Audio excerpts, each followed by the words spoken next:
बिस्मिल्लाहिर्रहमानिर्रहीम, अस्सलामु अलैकुम। आप देख रहे हैं प्रोग्राम नई सोच और मैं हूं मोहम्मद साकिब मलकानी। नासरीन, मुल्क की सियासी सूरत हाल बहुत ही सियासत में हलचल मच चुकी है और तरीके एतमाद की बड़ी बातें हो रही हैं। हुकूमत को घर भेजेंगे, हुकूमत को घर भेज कर दम लेंगे, सिलेक्टेड ना अहल हुकूमत जाने वाली है, बौखलाहट का शिकार है। अपोजिशन के दावे सामने आ रहे हैं जी, हुकूमत के दिन गिने जा चुके हैं। हुकूमत भी कह रही है कि जी हम जब ये अदम एतमाद नाकाम हो जाएगी इनकी, उसके बाद हम जो इनके साथ हाल करेंगे ये खुद देखेंगे, इनकी नस्लें याद रखेंगी, तारीख भी याद रखेगी। इमरान खान साहब ने सबको निशाने पे लिया। मुलाकातें भी उरूज पर हैं। अपोजिशन की चौधरी इमरान से भी मुलाकातें हो रही हैं, हुकूमत के इत्तेहादियों से भी मुलाकातें हो रही हैं। हुकूमत भी कर रही है, अपोजिशन भी कर रही है। देखते हैं लेट्स सी कौन कामयाब होता है। और दावा करें कि अपोजिशन के हमारे 172 से भी ज़ायद अरकान हम पूरे करके लाएंगे और हुकूमत को बदतरीन शिकस्त देंगे। हुकूमत को शिकस्त फाश का सामना करना पड़ेगा। अगर बात करें तो इत्तेहादी पहले अहमियत के हामिल थे, लेकिन उसके बाद जहांगीर तरीन और अलीम खान का ग्रुप सामने आया। उसके बाद जो इत्तेहादियों की ज़रा इंपॉर्टेंस कम हो गई। लेकिन जब इमरान खान ने यह बात सामने लाई कि जी हम जो अदम एतमाद के दिन किसी को भी अपने MNA को पार्लियामेंट में नहीं जाने देंगे, तो उसके बाद इत्तेहादियों की अहमियत बढ़ चुकी है। और क्या अब होगा, क्या अपोजिशन कामयाब होगी, हुकूमत कामयाब होगी, इस पर बात करेंगे। दूसरे, जो हमारे मुल्क के अंदर एक गैर पार्लिमानी कल्चर शुरू हो चुका है, जो बदजुबानी शुरू हो चुकी है जी। जरदारी साहब ने यह बात की कि हम इमरान खान, उनको नापाक का वर्ड यूज़ किया, नापाक करार दिया। इसके अलावा इमरान खान साहब भी बड़ी बातें कर रहे हैं जी। जरदारी को मुल्क की बड़ी बीमारी कहा और इसके अलावा नवाज शरीफ को भगौड़ा, मौलाना फजलुर रहमान को डीजल जैसे अलकाबात से नवाज रहे हैं। क्या हमारे मुल्क की जो पार्लिमानी, जो हमारे मुल्क में जिस तरह के अल्फाज यूज़ हो रहे हैं, आने वाली नस्लों को क्या पैगाम दिया जा रहा है और जो हमारी नस्लें आइंदा आएंगी उनको क्या मैसेज जाएगा कि जी हमारे मुल्क के हुक्मरान कैसे थे। इस सब पर बात करते हैं। बात करने के लिए हमारे मेहमान मौजूद हैं। कमर गिलानी सीनियर सहाफ़ी हैं, ज़ाहिर सत्ती जो कि ब्यूरो चीफ़ हैं हमारे, और इसके अलावा विरदा खान साहब PTI से हैं, जबकि राजा वसीम साहब जो कि सीनियर तजियाकार हैं। तमाम मेहमानों का बहुत शुक्रिया ज्वाइन करने के लिए। राजा वसीम साहब, सर मैं सबसे पहले आपकी तरफ आना चाहता हूँ। सर, अदम एतमाद के लिए हुकूमत कह रही है कि जी हमारा होमवर्क कंप्लीट है, अपोजिशन कहती है कि जी हम मुकम्मल तौर पे तैयार हैं। सर, कौन जीत रहा है, किसको आप देख रहे हैं? क्या इमरान खान साहब जा रहे हैं? आपको सब मेहमानों को अस्सलाम वालेकुम। असल में बहुत अफसोस की बात है कि हमारे ये फैसले कौन हुकूमत में आएगा, कौन रहेगा, कौन जाएगा और फिर कौन आएगा, ये फैसले आज भी कहीं और हो रहे हैं। वहाँ के जो फैसले हैं उसके मुताबिक खान साहब जा रहे हैं। अच्छा। बाकी दीदी बुक्तियाँ लगा रहे हैं कि 63(1) लगाएंगे तो बंदों को हम आने नहीं देंगे। नहीं रोका जा सकता किसी को, और वो रोक सकते हैं। 154 आदमी है, उनको रोक सकते हैं। स्पीकर को लेटर लिख दें कि स्पीकर उनका अपना, तो 154 आदमी नहीं आएंगे तो 156 नहीं आएंगे तो बाकी 190 और भी बाकी प्रश्न है, उनको कैसे रोकेंगे। और आपने देखा जिसमें आज वो सादिक सिंह साहब की भी न्यूज आई है कि पीपल्स पार्टी ज्वाइन कर रहे हैं, उनके साथ 5 MNA हैं और 4 सेनेटर हैं। काफ लीग और MKM ने मुश्तरका फैसला किया कि उनकी प्रेस कॉन्फ्रेंस आ जाएगी, तो वो भी हुकूमत का साथ छोड़ने के लिए तैयार है। GAG में आपने देखा कल वज़ीर आज़म गए थे कराची, उन्होंने मिलने से इनकार कर दिया था, बहाना कर दिया था। उनके एक स्पोक्समैन ने कहा कि वो बीमार हैं, दूसरे ने कहा कि नहीं वो पहले से उनकी मसरूफियात है, वो कराची में है नहीं। खबरें ये आ रही जो कराची में थे। तो ये जो इस किस्म के हालात हैं, ये जो इत्तेहादी जमातें होती है इनका रोल वाकई बढ़ जाता है। आपने सही कहा, और इत्तेहादियों की जरूरत नहीं है इस वक्त अपोजिशन को ये हुकूमतें गिराने के लिए। लेकिन वसीम साहब, सर खान साहब तो खासे मुतमईन है। सर उनकी बॉडी लैंग्वेज देखें, वो लोग कह रहे हैं कि जी मैं तो खुद चाहता था कि ये लोग कोई अदम एतमाद लाएं, मैं चाहता था कि मेरे हाथ की गर्दन पर पहुंचे और मैं खुश हूँ, शुक्र अदा करता हूँ कि वो अदम एतमाद लेके आए। अब वो कहते हैं इनके बाद देखे मैं करता क्या हूँ इनके साथ। देखिए ये जाती है खान साहब की, वो हमने देख लिया 4 साल में उन्होंने क्या कर लिया। 4 साल से इनकी बातें सुन रहे हैं, मैं छोड़ूंगा नहीं, मैं नारा नहीं दूंगा, मैं ये कर दूंगा, मैं हुकूमत में आके ये करूंगा, पहले कहते थे। अब वो कहते हैं मैं हुकूमत से निकल के खतरनाक हो जाऊंगा। वो कहते हैं मैं इनको छोड़ूंगा नहीं, मैं इनको ये करूंगा, मैं इनको वो करूंगा। ये एक वज़ीर आज़म की शहनशाही बातें नहीं है। वज़ीर आज़म ऐसे नहीं होते। वज़ीर आज़म हमने देखे हैं, हमने नवाज शरीफ देखा है, गिलानी देखा है, जुनेजा साहब देखे हैं। और देखिए वज़ीर आज़म को ना बहुत सारा होता है।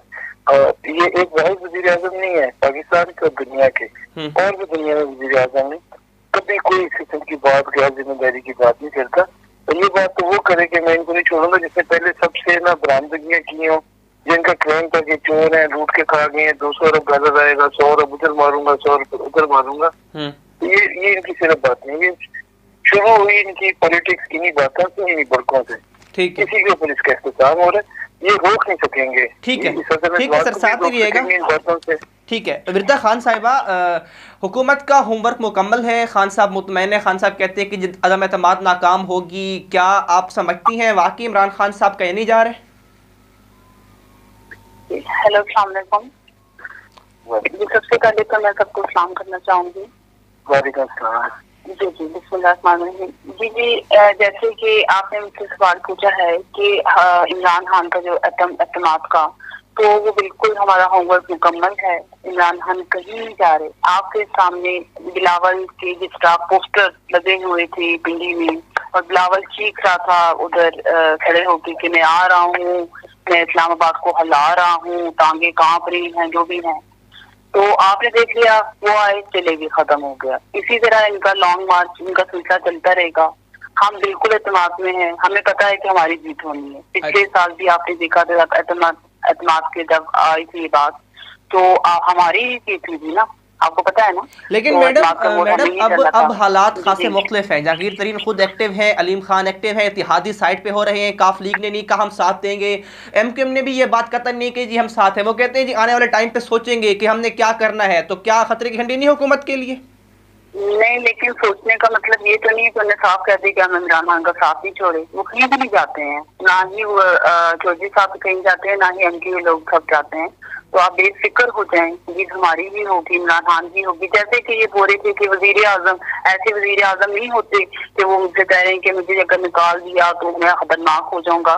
तो मैं आपको वो बताती हूँ, जो मियां नवाज शरीफ हैं, जब वो खड़े होकर तकरीर करते थे, इतना वो झूठ माशाल्लाह बोलते थे कि साबित ना हो, तो उनके खिलाफ तो कभी अल्लाह का नाम था ही नहीं, उनकी तो कोई दीनी बात थी ही नहीं। तो वो भी ऐसे कहते थे कि मैं मुझे क्यों निकाला, मुझे निकाल दिया तो हम ऐसा करेंगे। तो इनकी भी ऐसी ही बातें थी।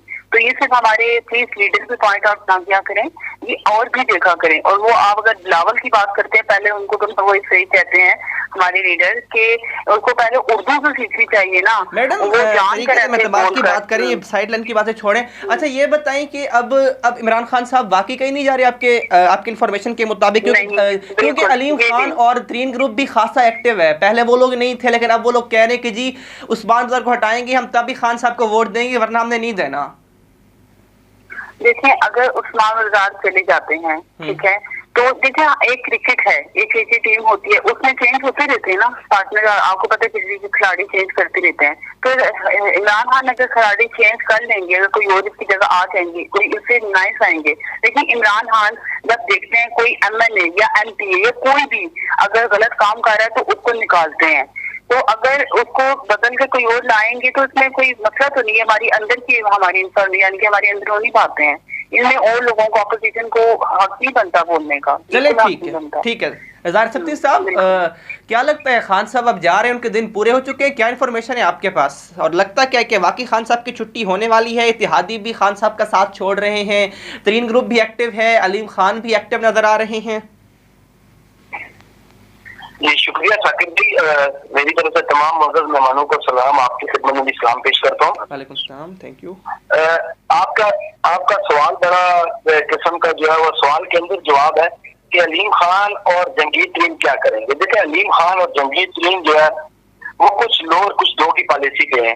अब जंगीर तरीन ग्रुप ये चाहता है कि अलीम खान जो है वो पंजाब में पावर में आ जाए, जबकि चौधरी ब्रादरान और उस्मान बज़दार के साथ खड़े हैं कि उनको ये उस्मान बज़दार इसलिए सूट करता है कि 4 अजला में चौधरी ब्रादरान की अपनी तमाम इख्तियारात इस्तेमाल हो रहे हैं। वहाँ पे DPO CPO तमाम चीजें, कमिश्नर, असिस्टेंट कमिश्नर, ये तमाम चीजें उन 4 अजला में चौधरी ब्रादरान की तरफ से लगाई जाती हैं। तो उस्मान बज़दार तो चौधरी ब्रादरान को सूट करते हैं, और चौधरी ब्रादरान के हाथ में उस्मान बज़दार ने बयान दिया कि अगर उनको बनाया जाता तो मेरा कोई इतराज नहीं है। लेकिन अलीम खान जो है वो नहीं पसंद करते कि उस्मान बज़दार सीट पे रहे या चौधरी ब्रादरान रहे। अब मामला ऐसा है कि जहाँ अदम इत्मीनान की कामयाबी के चांसेस है, तो अदम इत्मीनान और इसकी कामयाबी के चांसेस अभी 50-50 चल रहे हैं। ठीक है, जैसे कि इमरान खान की पॉलिसी ये है कि हम चाहेंगे कि हम अपने नुमाइंदे को नहीं जाने देंगे, हम अपने अरकान को नहीं जाने देंगे। भाई आप नहीं जाने देंगे तो कैसे अरकान को नहीं जाने देंगे? अगर अरकान वहां पे वो बदली हो जाते हैं कि हम जाते हैं, तो उसके बाद केस कोर्ट में चला जाएगा कि आप किसी भी मुंतखब नुमाइंदे को आप असेंबली में जाने से रोक नहीं सकते। ये कानूनी एक उनका इख्तियार है कि असेंबली में वो जा सकते हैं। दूसरी बात यह है कि अगर वहां पे इत्तेहादी तो मौजूद होंगे, जब इत्तेहादी ये देख लेंगे कि दरवाजे तक असेंबली के इनके अपने अरकान 20-25 बगावत करके आ गया, तो इत्तेहादी ऑलरेडी अपोजिशन के पलड़े में वोट डाल देंगे, क्योंकि अपोजिशन की हक में अभी चौधरी ब्रादान की कल मुलाकात आपके सामने है, और चौधरी ब्रादान ने जो उनके आगे तर्जुमान है तारिक चीमा साहब, उनका बयान मौजूद है कि हम हालात को देख के फैसला करेंगे। अगर हालात ऐसे पैदा हो जाते हैं कि असेंबली के गेट तक भी 15-20 नवाज अरकान आ जाते हैं, तो इत्तेहादी जो है वो एकदम जो है वो फ्लोर क्लासिंग कर सकते हैं। कर रही है जीडीए ने भी खान साहब से मिलने से इनकार कर दिया, तो खान साहब वाकई खासे मुश्किल में लग रहे हैं इस टाइम। सर बिल्कुल मुश्किल में है खान साहब, और हमारी ये चीज है, हम देखे एज ए तजनगार में बैठे, कमर पे बैठे, आप बैठे हैं, जिदा खान बैठे हैं, हम कोई भी नहीं चाहते कि कोई हुकूमत अपने 5 साल से पहले मुकम्मल करने से पहले चाहे, लेकिन हालात ऐसे पैदा कर दिए गए हैं। क्यों हालात पैदा कर दिए गए कि महंगाई अरूज पे चली गई, पाकिस्तान के अंदर बेरोजगारी बढ़ गई। आपके सामने जब अभी एक दो धमाके इस किस्म के सुटकश हो चुके हैं, जैसा पेशावर वाला वाक्य हो चुका है, तो ऐसे वाकयात के बाद जब मुल्क जो है उसकी इस्तकामत जो है वो पूरा लड़ती है ना, तो जो धमाके तो पहले भी होते रहते थे, अब ये मत कहें कि वो भी इमरान खान का कसूर है। मैम सिक्योरिटी अभी आपकी जिम्मेदारी है ना? नहीं, तो धमाके तो इससे पहले बहुत ज्यादा होते थे। पहले ठीक है,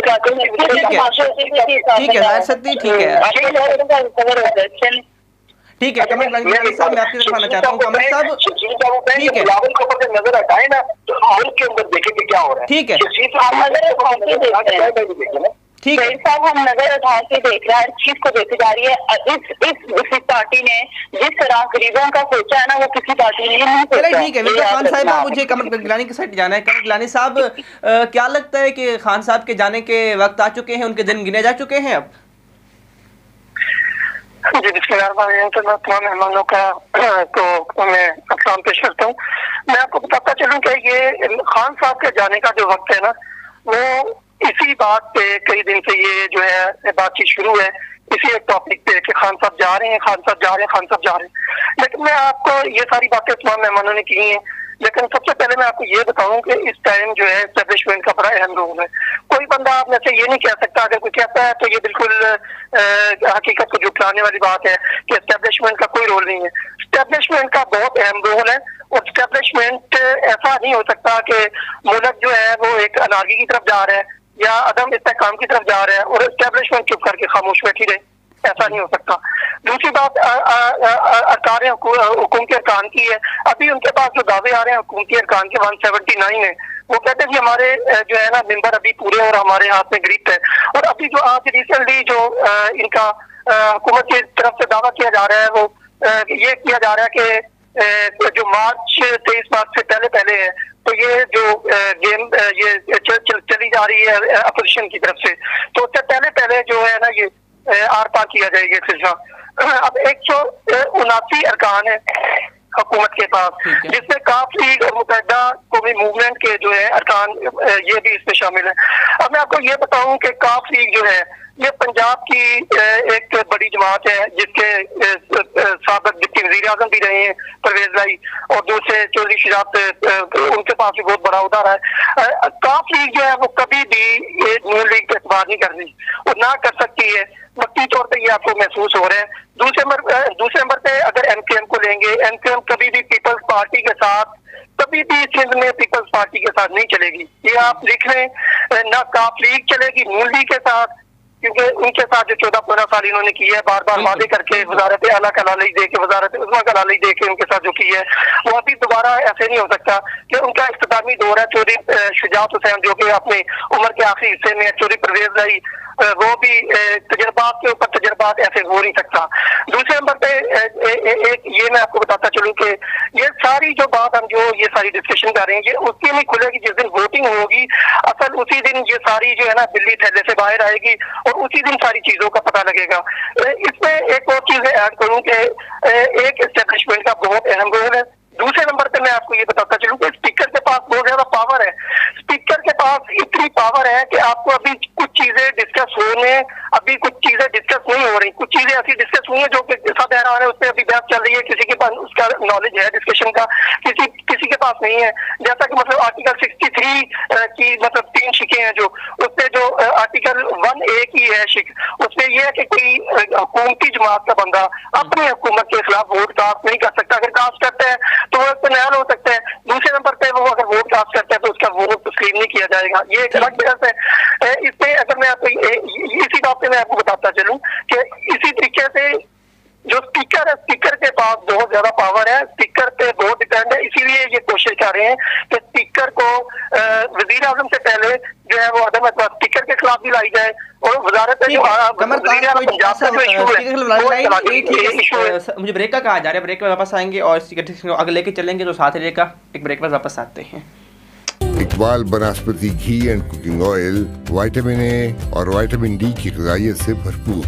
इकबाल बनास्पति घी एंड कुकिंग ऑयल, ये है इकबाल का देश। वेलकम जी बैक जी, ब्रेक में खुश कहते हैं आपको। और रजा वसीम साहब, सर मैं आपके साथ दोबारा आना चाहता हूँ। रजा वसीम साहब, सर ये आपने देखा कि इमरान खान साहब लाहौर में गए, वहाँ पर वो काफ लीग से मिले, मुलाकात की, और वहाँ से अदम एतमाद की बात हुई नहीं हुई, जो भी सीन बना। उसके बाद जी वो कराची गए, वो वहाँ पर MQM के मरकज़ी दफ्तर गए, बहादुराबाद आर्जी दफ्तर जो था। लेकिन सर उसके बाद MQM आज इस्लामाबाद के जरदारी साहब से मिलने के लिए, सर खान साहब की क्या इज्जत रह गई है कि जी MQM से दोबारा उन्हें मिलने के लिए कराची में जाना पड़ा, और अलीम खान और तीन ग्रुप कह रहे हैं कि जी बुज़दार साहब को साइड लाइन करेंगे तब भी हम साथ देंगे। राजा साहब क्या देखते हैं इस चीज़ को आप? जी मैं समझता हूँ वज़ीर आज़म फंस गए हैं। अगर वो अलीम खान जंगीर ग्रुप को छोड़ते हैं और तो मसला है उनका, अगर वो फरीदी भाई को वज़ीर आला बनाते हैं, बुज़दार को रखते हैं तो वो साथ नहीं है, उल्लू को रखते हैं तो ये साथ नहीं है, फिर काफी छोड़ जाती है। ये बुज़दार साहब भी कह रहे हैं कि मुझे कोई और कबूल नहीं है। वो खान से पंजाब में फंस गया था। जब आपको इलेक्शन हुआ ना 2018 में, जी। तो पंजाब में जीतने वाली पार्टी जो सबसे बड़ी पार्टी मिल रही थी वो नून लीग थी, ठीक है, और इनके अंदर में बता है कि आज भी ये तो बात है कि वो जहाज उड़े और जहाज भर के बंदों को लाए तो उन्होंने वो अक्सरियत नहीं करके तो गवर्नमेंट ला दी। ये मेजोरिटी किसी वक्त भी आगे पीछे हो सकती है। मरकज में ये बार बार बातें हो रही है ना कि वो स्पीकर के पास ये राइट है, ये राइट है, ये राइट है, वो सारे राइट है स्पीकर के पास, सारी दुनिया को पता है। जो बात मुझे और मेरे भाई को पता है ना, वो आपका क्या ख्याल है नवाज शरीफ और मौलाना फजल रहमान और ज़ुबैर इमरान खान को नहीं पता, सबको सब कुछ पता है। कोई आदमी कोई बात कर रहा है, कोई आदमी जान के खामोश है। वो जो भी डिफेक्शन क्लॉज है, ये 63(1)(a), 1(2), 1(3) लग रही है, वो टिकी के 154 अरकान पे लगती है। उसके अलावा जो बाकी लोग 190 लोग और भी हैं, उनके ऊपर कोई क्लॉज नहीं लगती। उन्हें कोई तरीका 154 अरकान को रोक सकते हैं, गिरफ्तार कर सकते हैं, बंद कर सकते हैं। उसके अलावा वो किसी के ऊपर जबरदस्ती नहीं कर सकते। कैसे उसको बंद कर देंगे? अभी आपने देखा, अभी शाम की न्यूज है कि अंसारी इस्लाम के रजाकार वहाँ पहुंच गए। रजाकार गए ही थी नहीं है, उन्होंने 179 एमएनएस डोमिनेट किए, इनको उन्होंने 17 की तरह के ग्रुप में तकसीम किए अपोजिशन में। जो 179 एक तादाद को याद रखें, और ये सारे ग्रुप आपस में रास्ते में व्हाट्सएप ग्रुप इनका बना है 17 लोगों का, इनका एक लीडर बना है, और ये 24 घंटे के रास्ते में इनकी सिक्योरिटी अंसारी इस्लाम के पास है, जो पुलिस को FI लैब को भी नहीं जाने देगी इन अरकान तक। किल 18 मार्च की डेट मेरी बताई, याद रखिएगा, 18 मार्च को पुलिस, ठीक है, ठीक है। रजा वसीम साहब, सर एक और टॉपिक भी है कि गैर पार्लिमानी ज़ुबान जो बोली जा रही है खान साहब की तरफ से, जलसे जिस जलसे में जाते हैं दरदारी सबसे बड़ी बीमारी, डीजल कह रहे हैं, भगोड़े कह रहे हैं जी, जूते पॉलिश करने वाले, सर क्या ये एक वज़ीर आज़म को ये ज़ुबान ज़ेब देती है जिस तरह के वो अल्फाज दूसरों के लिए इस्तेमाल कर रहे हैं? देखिए पाकिस्तान में जो कल्चर आया है ना, ये धरने से आया तो मुझे याद है, आपको भी याद है, ये कहते थे वो शुभारंभ की भी हो जाती है, पंचम की भी हो जाती है, उसका ये हो गया, उसका वो भी, बात बहुत शुरू हुई थी। और फिर ये बढ़ती ये थोड़ी सी बात करते हैं प्राइम मिनिस्टर या अपोजिशन लीडर, और उनके जो आगे पैरोकार होते हैं उस बात को फिर 4 चांद लगा देते हैं। ये बढ़ता हुआ ना एक इंतहाई खतरनाक सतह तक ये निजाम पहुंच गए। फेसबुक उठा के देखें, वहाँ से आप कोई अकल की बात कर नहीं सकते। आप अगर पीटीआई के सपोर्टर है तो आप देखें आपके साथ क्या कर रहे हैं, और अगर आप ओपोनेंट है तो आप देखें पीटीआई वाले आपके साथ क्या कर रहे हैं। तो ये कलम क्लोज का जो कल्चर है ये पाकिस्तान में आया है। जो लेके आए हैं उनको जिम्मेदारी का मुजाहरा करना चाहिए था। कम से कम 2018 में प्राइम मिनिस्टर बनने के बाद उन्होंने नहीं किया, क्योंकि उनका जो वोटर है, उनका जो सपोर्टर है, वो उनकी बातों से खुश होता है, उनको खुश कर रहे हैं, आयन दिल्ली को खुश कर रहे हैं, पाकिस्तान की उनको परवाह नहीं है। इसीलिए उन्होंने ये टाइम देखा है कि आज ये मेरे हिसाब से ये जा रहे हैं चल रहे हैं। ठीक है, ये बातों की वजह से। ठीक है। विरदा खान साहिबा मुहतरमा ये बताइएगा, खान साहब जिस तरह की आजकल लैंग्वेज यूज़ कर रहे हैं जलसों के अंदर, वो कह रहे हैं कि जी पीका से ला रहे हैं कि जी इज्जत महफूज नहीं है लोगों की, और वो खुद दूसरों को डीजल कह रहे हैं, भगोड़ा कह रहे हैं, जूते पॉलिश करने वाला कह रहे हैं। तो ये क्या किसी प्राइम मिनिस्टर को, किसी रियासत के सरबराह को ये बात ज़ेब देती है कि वो सरेआम जलसों में दूसरों की पगड़ियाँ उछालते रहें? जी देखिए, इस वक्त मैं अपने उसमें कहूंगी, मैं भी देखिए इज्जत की जब बात आती है तो कोई किसी के बारे में, करेक्टर के किसी के बारे में नहीं कहना चाहिए, ठीक है। लेकिन हमारे ये पाकिस्तान में शुरू से ये रूल है। देखिए आप बिलावल आए, वो भी आराम से आते हैं, समाज की बात करते, या वो खड़े होके वो कह रहे, वो टांगे कांपी हैं, या कभी वो मरियम नवाज जो है वो बोलती हैं उनके बारे में, कभी उनकी बीवी के बारे में बात करती हैं। तो ये देखिए अल्फाज अगर इस्तेमाल किए हैं तो वो ऐसा मौका मत दें कि इमरान खान अल्फाज इस्तेमाल ना करें। वो भी ऐसे ही जान के मौका देते हैं। कभी उनके देखिए किसी के कैरेक्टर के किसी की फैमिली पे नहीं जाना चाहिए ना। कभी वो कहते हैं कि वो लेकिन मैडम उसके लिए इदारे मौजूद हैं। मैं आपको ये भी आपके इस प्रोग्राम में, हाँ मैं आपको इस प्रोग्राम में ये भी कहना चाहूंगी, सारे सहाबी ये भी बोलते हैं कि जो हमारी मैम है बुशरा मैम, वो उनकी बीवी यहाँ पर नहीं है, वो लाहौर चली गई है। कल मैं वुमेन डे में थी चैम्बर ऑफ कॉमर्स रावलपिंडी में, तो उनकी अहलिया आई थी, उनकी बीवी वहाँ पे मौजूद थी, मेरी उनसे मुलाकात हुई है। देखिए कितनी गलत बातें हैं ना, मैं इसलिए आपसे इस बात में। लेकिन आप खान साहब की बातों को डिफेंड कर रही है कि खान साहब सही कर रहे थे जलसों में इस तरह की गैर पार्लिमानी जो अल्फाज इस्तेमाल करके? उनने तो कोई अल्फाज इस्तेमाल नहीं किया। उन्होंने ये बोला है कि जरदारी साहब अपने बेटे को गलती से उर्दू सिखा दें। उन्होंने कहा कि जरदारी मुल्क की सबसे बड़ी बीमारी कहा, डीजल के वर्ड यूज किए, भगोड़ा कहा, जूते पॉलिश करने वाला कहा। मैडम ये दूसरों के बारे में इस तरह की जुबान एक प्राइम मिनिस्टर को, खान साहब क्या किस तरफ मुल्क को लेके जा रहे हैं? देखिए जब वो भी ये भी जब जरदारी है, ये भी प्राइम मिनिस्टर थे, जब जरदारी प्राइम मिनिस्टर थे या फिर नवाज शरीफ प्राइम मिनिस्टर थे, तो वो भी दूसरे के बारे में कितना अल्फाज इस्तेमाल करते हैं। मैं उसको घसीटूंगा, मैं उसको मैं चीरूंगा, मैं ये करूंगा, मैं वो करूंगा, तो वो भी ऐसे ही अल्फाज यूज करते थे। ठीक है, तो उन्हें उर्दू की बात की है, उन लोगों कोई और बात नहीं की। डीजल, ठीक है, डीजल तो उन्हें पूरी कौम कहती है। नहीं, किसने बताया ये वर्ड मैम? डीजल किसने बताया? खान साहब ने ये वर्ड बताया। बहरहाल ठीक है, साथ ही रहिएगा। जाहिर सत्ती साहब, ये खान साहब जो वर्ड यूज कर रहे हैं आजकल, जो उनकी लैंग्वेज है जी, डीजल, भगोड़े, जूते पॉलिश करने वाले, क्या ये किसी वज़ीर आज़म को ये बात ज़ेब देती है कि वो सरेआम जलसों में दूसरों के खिलाफ ऐसी बातें करें? सर हम इस तरह के किसी भी स्पीच को, किसी भी चीज को कंडेम करते हैं, चाहे वो इमरान खान की तरफ से हो, चाहे वो नवाज शरीफ की तरफ से हो, चाहे मरियम की तरफ से हो, चाहे बिलावल की तरफ से हो, चाहे जरदारी की तरफ से हो।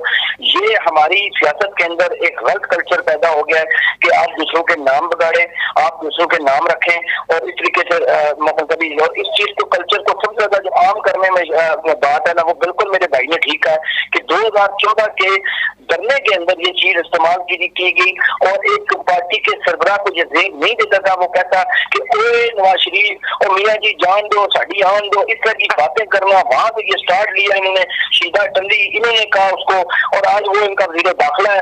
जब आप ऐसी चीजें बातें करेंगे, दिल्ली को डाकू का, आज वो इनके साथ है, तो ये जुबान इन्होंने इस्तेमाल की, फिर आहिस्ता आहिस्ता सोशल मीडिया के ऊपर ये जुबान इस्तेमाल शुरू हुई।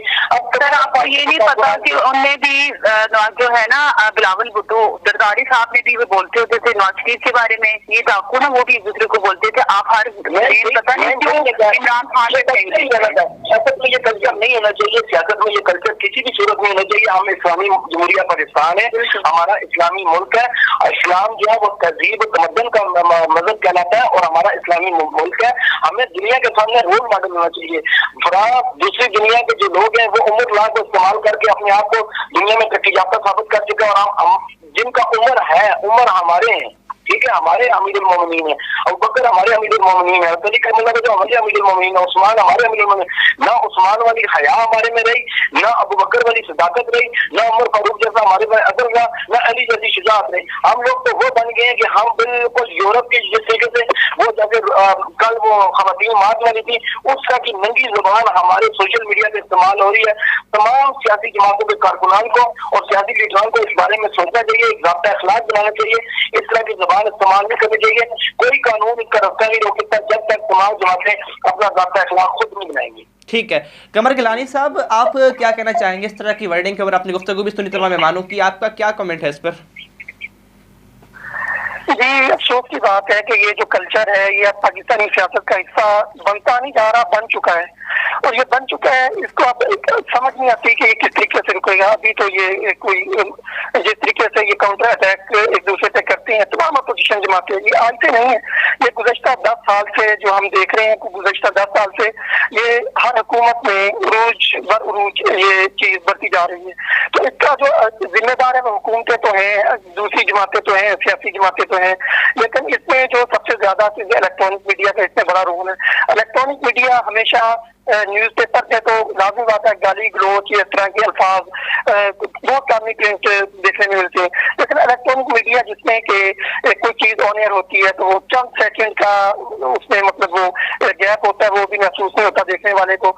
और उसी टाइम जो चीज एक मेंबर बोलता है या एक सियासतदान या कोई भी शख्स जो अब्यूजिंग करता है ये इस तरह की कल्चर से हटके भी बात करते हैं, तो वो उसी टाइम जो जितने देखने वाले हजारों नहीं होते, लाखों नहीं होते, करोड़ों लोग होते हैं जिन तक ये वो चीज पहुंच जाती है और वो एक चीज वो सेंटेंस बन जाती है, वो मतलब छेड़छाड़ बन जाती है दूसरी जमातों के लिए या दूसरे लोगों के लिए। तो वो ये एक इंतहाई तौहीन अमेज जो है ना चीज है जो हमारे कल्चर में रच बस गई है। और अफसोस की बात है कि हमारा जो पाकिस्तान इलेक्ट्रॉनिक मीडिया जिसको हमारा ये इदारा है, हमारा कौमी इदारा है, वफाक का इदारा है, वो इसको कंट्रोल करने में बिल्कुल जो है वो अदम दिलचस्पी का इजहार नहीं कर रहा, बल्कि ये बराए नाम रह चुका है चीज में।